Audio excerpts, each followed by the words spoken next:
The sun was setting in Pine Valley as Rick Torres sped down Main Street on his big black motorcycle. Rick was known as the bad boy in town. He liked to ride fast and make a lot of noise.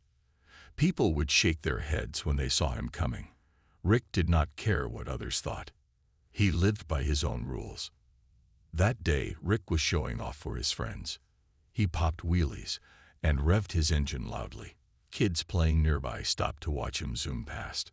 Some thought he was cool, but most were scared of his wild riding. Mrs. Green was walking her small brown dog, Max, along the sidewalk. Max was a friendly dog who loved everyone. He was on a blue leash and wore a red collar with a silver tag. Mrs. Green was a kind old lady who lived alone with Max as her only friend. Rick saw them up ahead. He could have slowed down. He could have moved to the other side of the road, but Rick wanted to show off. He aimed his motorcycle close to the sidewalk and revved the engine louder. The noise was like thunder. Max got scared by the loud noise. He jumped and tried to run away. His leash got tangled, and he fell hard on the concrete. Mrs. Green cried out as Max yelped in pain. The dog tried to stand but could not put weight on his front paw. Rick looked back over his shoulder. He saw the dog lying there hurt. He saw the old woman bending down with worry on her face. Rick did not stop. Instead, he laughed. It was a mean laugh that echoed down the street. Then he sped away even faster. Across the street, a tall man named Jason Howard watched this happen. Jason had been getting his mail when he heard the motorcycle. He saw everything. He saw Rick scare the dog on purpose. He saw the dog fall and get hurt. And he saw Rick laugh about it. Jason was not like most people in town. He did not just shake his head and look away when bad things happened. Jason had been a soldier once. He believed in standing up for what was right. He put down his mail and walked across the street to help. "Are you okay, Mrs. Green? How is Max?" Jason asked as he knelt beside them. Mrs. Green had tears in her eyes. "He won't put his paw down. I think he's hurt bad." Jason gently checked Max's paw. The dog whimpered but let Jason touch him. "I think he needs to see the vet," Jason said. "My truck is right there. Let me take you both." Mrs. Green looked worried. "The vet costs a lot of money. I don't know if I can pay." Jason helped her up. "Don't worry about that now. Let's make sure Max is okay first." He carefully picked up the small dog and carried him to his blue pickup truck. As they drove to the animal hospital, Jason's mind was on Rick Torres. He had seen Rick do mean things before, but hurting a dog and laughing about it was crossing a line. Jason decided something needed to be done. Rick needed to learn that his actions had consequences. "Do you know who that man was on the motorcycle?" Mrs. Green asked. Jason nodded. "Yes, I know exactly who he is." His voice was calm, but his eyes were determined. Rick Torres might be laughing now, but he wouldn't be laughing for long. The Pine Valley Animal Hospital was a small building with bright green walls. Dr. Patel met them at the door when Jason carried Max inside. Dr. Patel was the only vet in town. He wore glasses and had kind eyes. "What happened here?" Dr. Patel asked as he gently took Max from Jason's arms. Mrs. Green explained about the motorcycle and the fall. Her voice shook as she spoke. Dr. Patel listened and nodded. "Let's take him to the exam room and see how bad it is." Jason sat with Mrs. Green in the waiting room. She wrung her hands with worry. "Max is all I have since my husband died," she said quietly. "I don't know what I'd do without him." Jason put a hand on her shoulder. "Max will be okay. Dr. Patel is good at his job." After 30 minutes, Dr. Patel came back. "Good news," he said with a smile. "No broken bones, but Max has a bad sprain in his front leg. He will need rest and medicine for the pain." Mrs. Green looked relieved, then worried again. "How much will this cost? I live on a small pension." Dr. Patel started to answer, but Jason spoke first. "I'm taking care of the bill, Mrs. Green. Please don't worry about it." Mrs. Green began to protest, but Jason insisted. He went to the front desk and paid while Dr. Paddle explained how to care for Max's injury. When they left the animal hospital, the sun had set completely. Jason drove Mrs. Green and Max home. He helped them inside and made sure they were settled. "Thank you so much, Jason," Mrs. Green said at her door. "You're a good man." Jason smiled, but his mind was elsewhere. "Just being a good neighbor. Call me if you need anything else." He walked back to his truck with purpose in his steps. Instead of going home, Jason drove to the center of town. He parked outside the Black Bear Bar, where Rick Torres and his friends hung out. Jason didn't go inside. He sat in his truck and waited. An hour later, Rick came out with 3 friends. They were loud and laughing. Rick had a beer bottle in his hand. He was telling a story and acting it out. "And then the stupid dog jumped like this," Rick said, making a jerking motion. "Fell right over. Man, you should have seen the old lady's face." He laughed harder than his friends. Jason's hands tightened on the steering wheel. He had seen enough. He started his truck and drove away. He wasn't going to confront Rick now. Not when he was with friends and had been drinking. Jason had a better plan. The next morning, Jason went to the police station. Sheriff Wilson was an old friend from high school. Jason told him what happened to Mrs. Green's dog. The sheriff frowned. "That sounds like Rick Torres, all right," Sheriff Wilson said. "But without proof, there's not much I can do." Jason nodded. "I understand. But can you tell me where Rick works?" The sheriff raised an eyebrow. "He's a mechanic at Pete's Garage on Oak Street." "Jason, what are you planning? You know I can't have you causing trouble." Jason smiled. "No trouble, Sheriff. I just want to have a talk with him."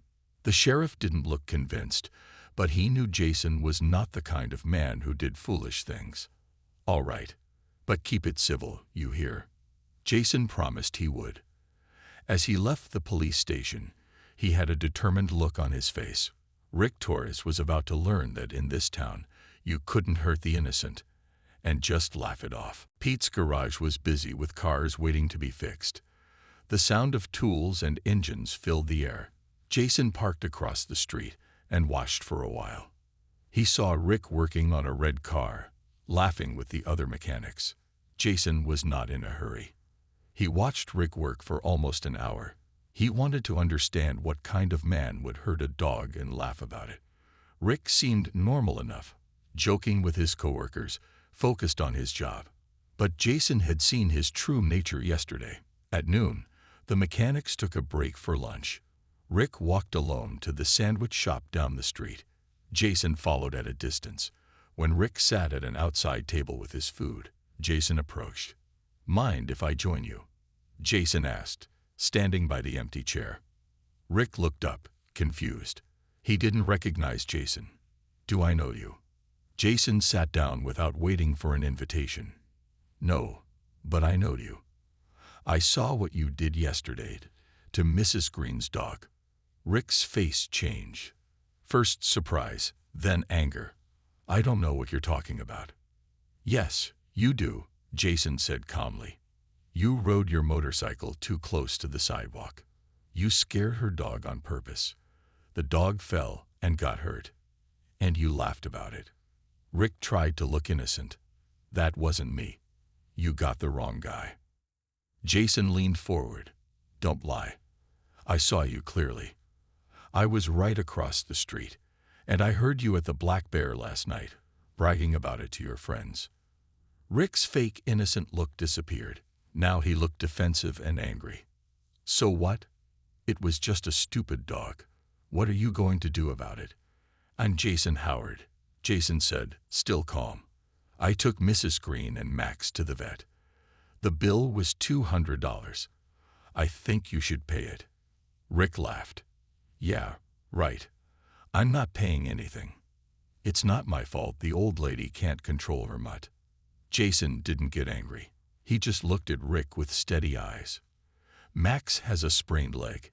He'll be in pain for weeks. Mrs. Green cried all the way to the vet. Not my problem. Rick said, taking a big bite of his sandwich. Mrs. Green is a widow, Jason continued. That dog is her only family. She lives on a small pension. She couldn't afford the vet bill. Rick rolled his eyes.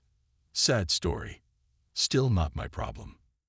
Jason nodded slowly, as if Rick had confirmed something for him.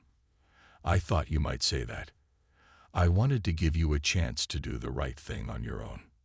Rick snorted. Or what?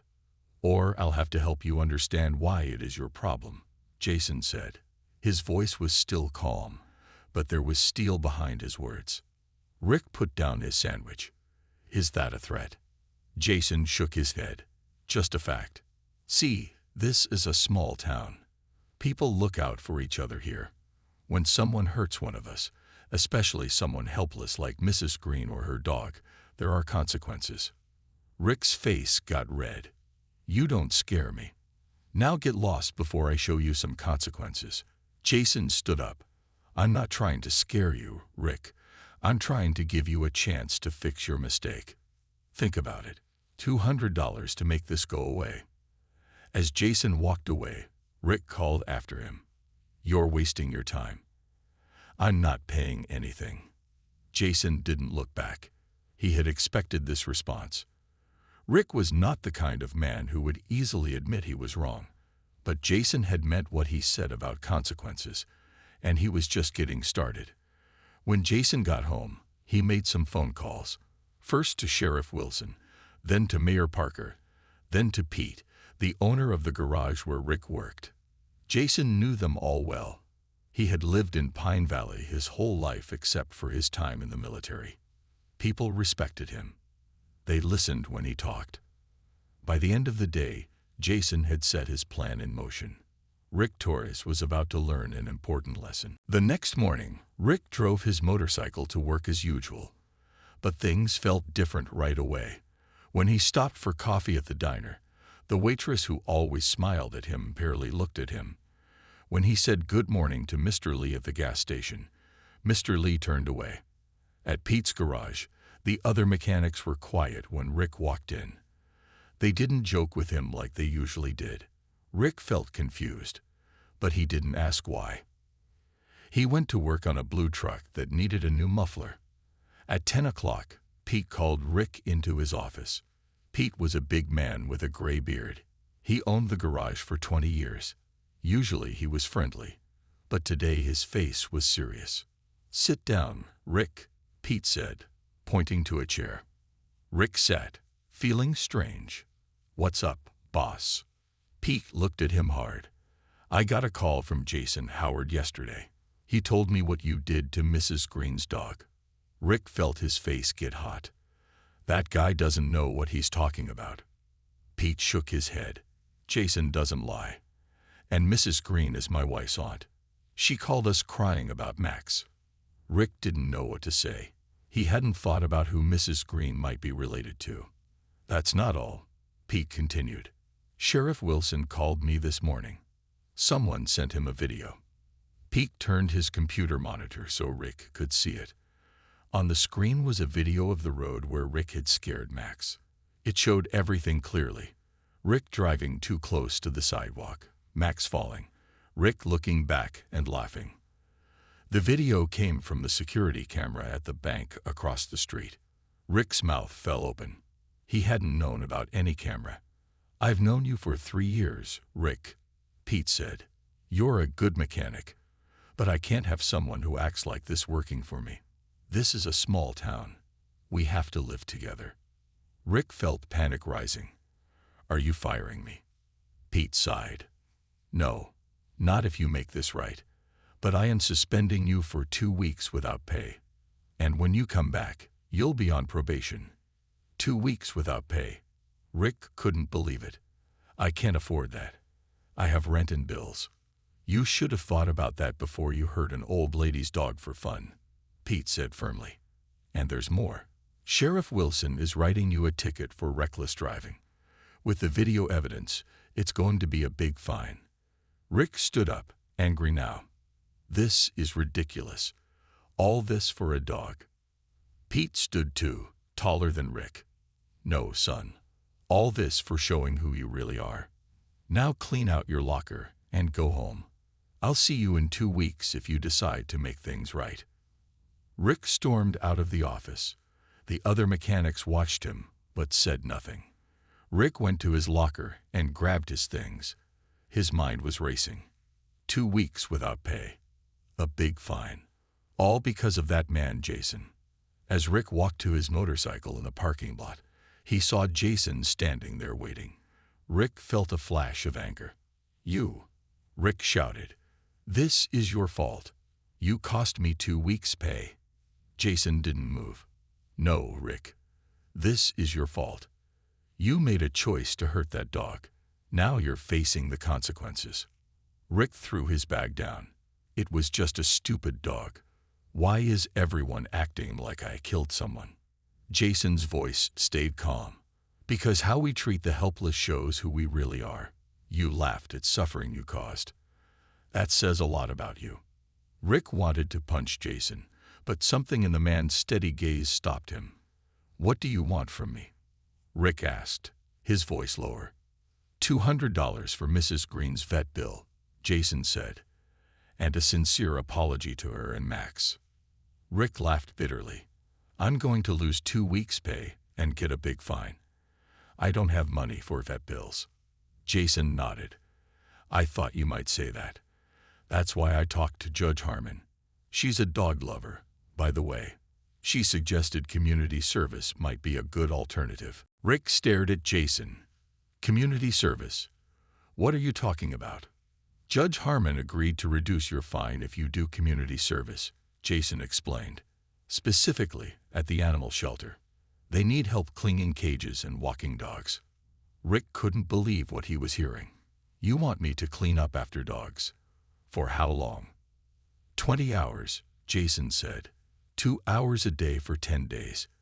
You can do it during your suspension from work." Rick kicked at the ground. "And if I refuse?" Jason shrugged. "Then you pay the full fine. Your choice, but I think the shelter would be good for you. Might help you understand why people care so much about their pets." Rick thought about his empty bank account. He couldn't afford the fine. And 2 weeks without pay was already going to make rent difficult. "Fine," Rick grumbled. "I'll do the stupid community service, but I'm not apologizing to some old lady about her dog." Jason's face hardened a little. "The apology is non-negotiable, Rick. Mrs. Green deserves that much, but we'll start with the shelter. Be there tomorrow at 9 a.m. I'll let them know you're coming." As Jason walked away, Rick felt trapped. How had his life turned upside down so fast? All because of a dog, and this man, Jason, who wouldn't mind his own business. The next morning, Rick rode his motorcycle to the Pine Valley Animal Shelter. It was a small building with a fenced yard behind it. A sign on the door said, "Open at 10 a.m., but Jason had told Rick to be there at 9. Rick knocked on the door. A woman with curly hair and a kind face opened it. "You must be Rick," she said. "I'm Sarah, the shelter manager. Jason called and told me you'd be helping us." Rick followed Sarah inside. The shelter was clean but old. Dogs barked from a room in the back. Sarah showed Rick where the cleaning supplies were kept. "We'll start you with the dog cages," Sarah said. "They need cleaning every day. Fresh water, fresh blankets, and of course, picking up the poop." Rick wrinkled his nose. This was going to be worse than he thought. For the next 2 hours, Rick cleaned cages. The dogs watched him curiously. Some barked, some wagged their tails. Rick tried to ignore them. He just wanted to get this over with. In the last cage was a small terrier with patchy fur. When Rick approached, the dog growled and backed into the corner. "That's Max," Sarah said, coming to check Rick's work. Rick froze. "Max? Like Mrs. Green's dog?" Sarah looked confused. "No, this is a different Max. This one was found tied to a fence last month. Someone abandoned him. He's still scared of people." Rick looked at the frightened dog. Something about the way he cowered in the corner bothered Rick. "Has anyone adopted him?"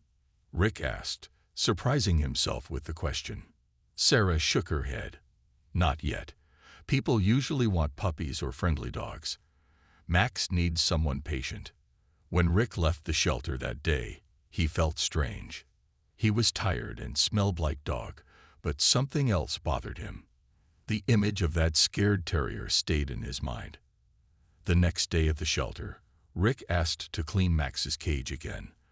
The dog still growled at him, but didn't back away as far. "He's getting used to you," Sarah said, watching them. By the 5th day, Max would take a treat from Rick's hand. By the 8th day, Max let Rick pet him. His tail wagged when he saw Rick come in. "You're good with him," Sarah said, surprised. "He doesn't trust many people." Rick shrugged. "I'm just doing my community service." But that wasn't the whole truth. Rick had started looking forward to seeing Max. The little dog's growing trust meant something to him, though he couldn't explain why. On the 10th and final day of his service, Rick finished his work and sat by Max's cage for a long time. Tomorrow he would go back to the garage, back to his normal life. He wouldn't come to the shelter anymore.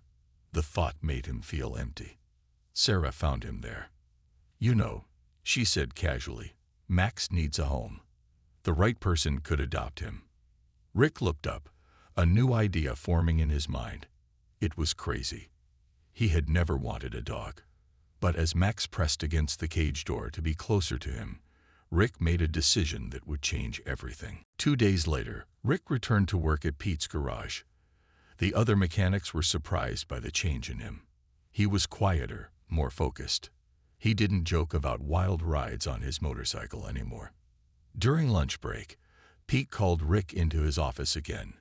Rick expected more lectures, but Pete seemed curious instead. "So how was the animal shelter?" Pete asked. Rick hesitated. "It was not what I expected. They do good work there." Pete nodded. "I heard you completed all your hours. Sheriff Wilson was impressed that you didn't complain." Rick looked down at his hands. "I met a dog there. A terrier named Max. Someone left him tied to a fence." "That's terrible," Pete said. Rick nodded. "Yeah. He was really scared at first, wouldn't come near me. But by the end, he trusted me." Rick paused. "I adopted him yesterday." Pete couldn't hide his surprise. "You adopted a dog?" "You?" Rick shrugged, a little embarrassed. "He needed a home, and I have space in my apartment." Pete smiled for the first time since their last talk. "Well, I'll be. That's good, Rick. Really good." After work, Rick rode his motorcycle home slowly. He had never been a careful driver before, but now he had someone waiting for him. When he opened his apartment door, Max ran to greet him, tail wagging so hard his whole body shook. Rick knelt down to pet him. "Hey, buddy. Were you good today?" It still felt strange to talk to a dog, but Max seemed to like it. As Rick made dinner, Max followed him around the small kitchen. Rick gave him a piece of chicken, watching as the dog took it gently from his fingers. A month ago, Rick would have laughed at anyone who said he'd adopt a dog. Now he couldn't imagine his apartment without Max.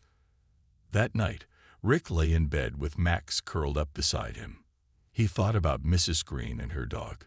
He had been avoiding thinking about them, but he couldn't anymore.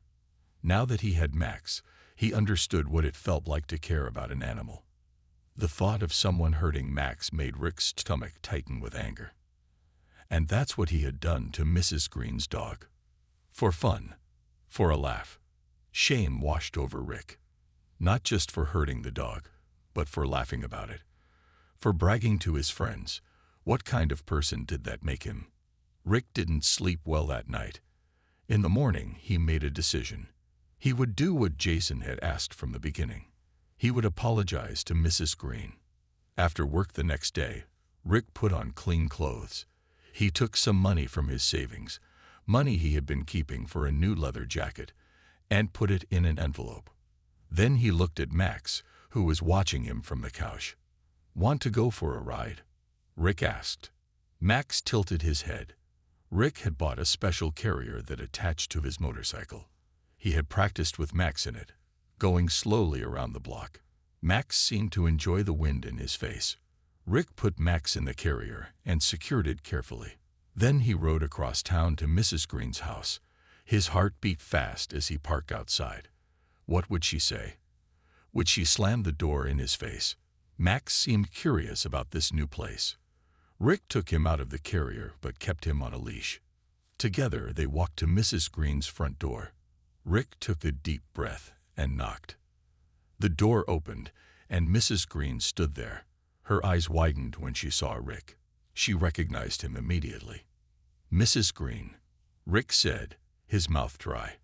I came to apologize. I'm the one who scared your dog that day on my motorcycle.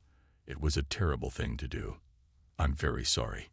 Mrs. Green didn't speak. She looked from Rick to Max, who was sniffing at her shoes. "I was wrong," Rick continued. "There's no excuse for what I did. I have the money for the vet bill." He held out the envelope. Mrs. Green looked at the envelope but didn't take it. "Jason told me he paid the bill," she said finally. Rick nodded. "He did, but it should have been me. Please take it." Slowly, Mrs. Green took the envelope. "Thank you for apologizing. That took courage." Rick felt relief wash over him. "How is your Max doing?" At that moment, a bark came from inside the house. A small brown dog appeared behind Mrs. Green, his front legs still wrapped in a bandage. "He's doing better," Mrs. Green said, smiling down at her dog. "The vet says he can start taking short walks next week." Rick's Max sniffed curiously at the other Max. The two dogs wagged their tails at each other. "You have a dog now?" Mrs. Green asked, surprised. Rick smiled a little. "Yes, this is Max too, actually. I met him at the animal shelter during my community service. He was abandoned, but now he's home with me." Mrs. Green's face softened. "Well, look at that. Our dogs have the same name." For the first time in weeks, Rick felt like things might be okay. The shame was still there, but facing it felt better than running from it. As he and Max rode home on his motorcycle, Rick thought about Jason. He owed him a thank you, even though it was hard to admit.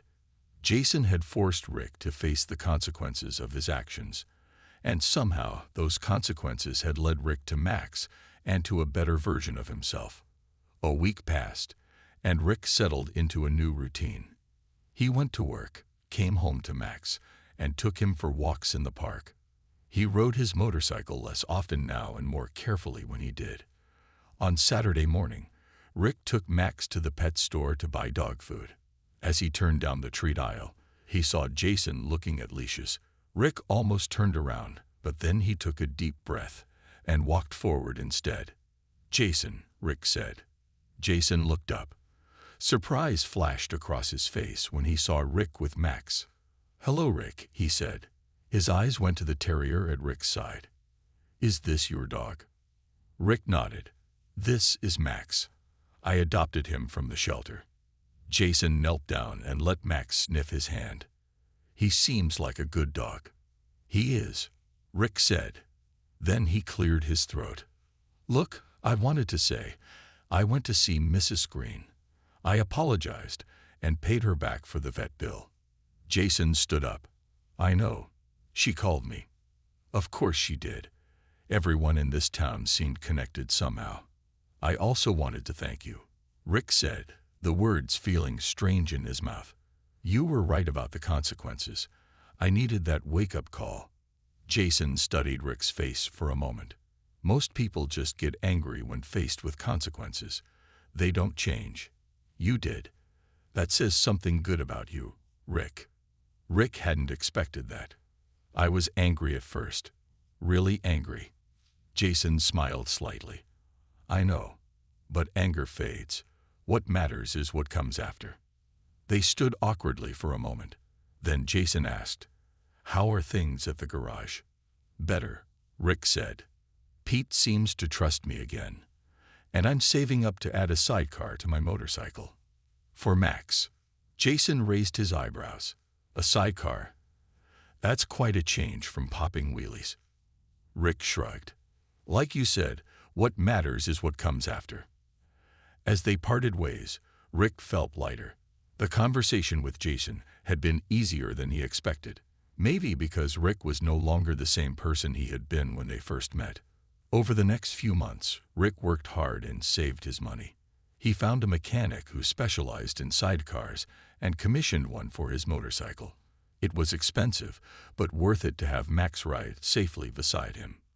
The first day the sidecar was ready, Rick put a small helmet on Max and secured him in the new seat. Max seemed excited, standing up with his paws on the edge, ready for adventure. Rick drove slowly through town, enjoying the looks of surprise on people's faces when they saw the tough biker with a dog in a sidecar. He waved at Mrs. Green as they passed her house. Her Max was in the yard, his leg fully healed now. They rode to the park at the edge of town. Rick let Max run in the dog area while he sat on a bench. He was so focused on watching Max play that he didn't notice Jason approach until he sat down next to him. "Nice sidecar," Jason said. "Max looks happy." Rick smiled. "He loves it. We're going to take a trip to the lake next weekend." They sat in comfortable silence for a while, watching the dogs play. Then Jason said, "Sarah from the shelter called me yesterday. She said you've been volunteering there." Rick felt his face get warm. "Just a couple hours on Sundays. They need the help, and Max likes seeing his old friends." Jason nodded. "Community service that turned into actual community service. I like it." Rick had never thought of it that way, but Jason was right.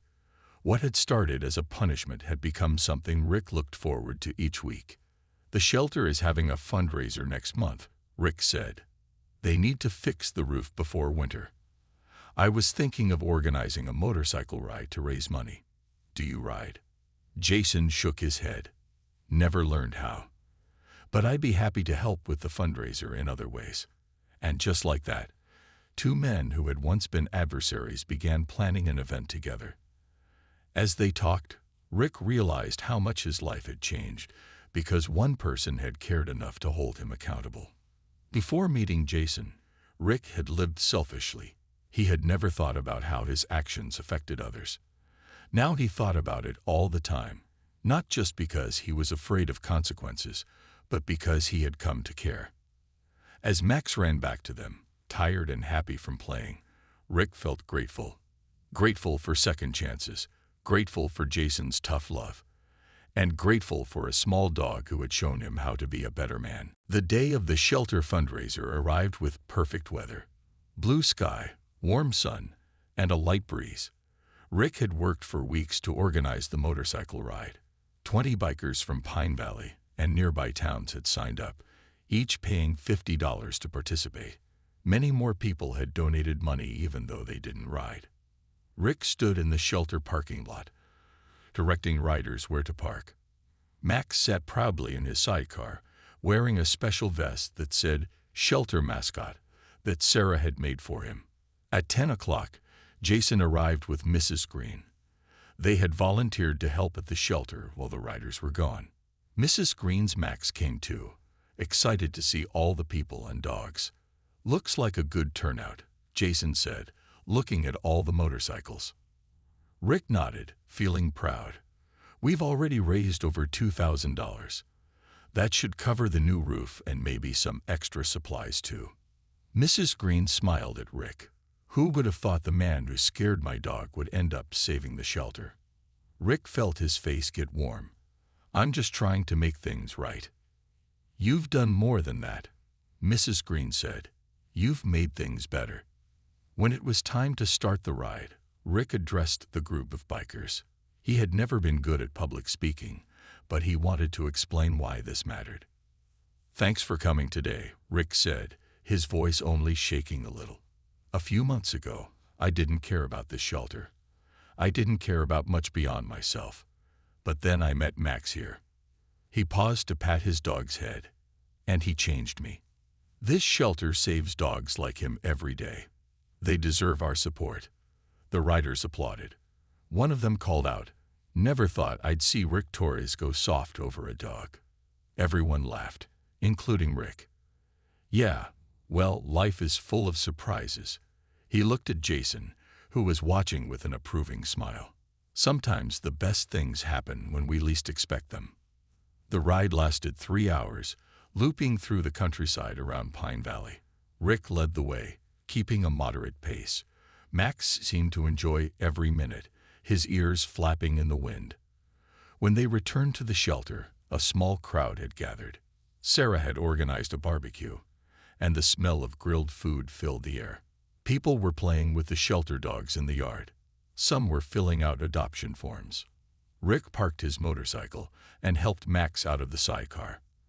As they walked toward the shelter, Rick saw a familiar face he hadn't expected. Pete from the garage was there with his family, helping serve food. "Hey, boss," Rick said, surprised. "I didn't know you were coming." Pete grinned. "Wouldn't miss it. The whole town's talking about Rick Torres and his big heart." Rick felt embarrassed but pleased. "I'm just trying to help out." Sarah approached them, her face excited. "Rick, you won't believe this. We've already had 5 dogs adopted today, and 2 more families are filling out paperwork now." Rick felt a happiness he had never known before. Not the quick thrill of a fast ride or a wild night out, but something deeper and more lasting. He had helped make this happen. He had made a difference. Jason came over with Mrs. Green. "Congratulations, Rick," Jason said. "This is a big success." Rick looked around at all the people, the happy dogs, the bikers mixing with families and shelter volunteers. "I couldn't have done it without your help," he told Jason. "Both of you," he added, nodding to Mrs. Green. Mrs. Green patted his arm. "You did the hard part yourself. You chose to change." As the day went on, people kept coming up to Rick to congratulate him or thank him. Some of them were people who had crossed the street to avoid him just months ago. Now they were shaking his hand, asking about Max, wanting to know when the next fundraiser would be. By the end of the day, when Sarah announced the final amount raised, nearly $5,000, Rick felt a sense of belonging he had never experienced before.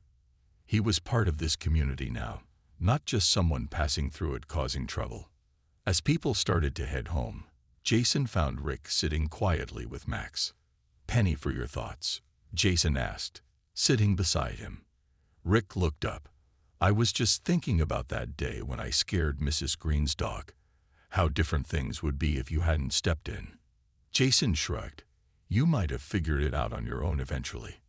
Rick shook his head. "I don't think so. I was pretty lost, angry at the world. I needed someone to hold me accountable." Jason looked thoughtful. "Maybe. But you were the one who chose to do your community service with a good attitude. You were the one who connected with Max. You were the one who apologized to Mrs. Green. And you were the one who organized all this." He gestured at the shelter. "I just gave you a push in the right direction." Rick smiled. A pretty Heretrithis response paused because Claude reached its max length for a message. Hit continue to nudge Claude along. Continue. Claude can make mistakes. Please double-check responses. 3.7 Sonnet.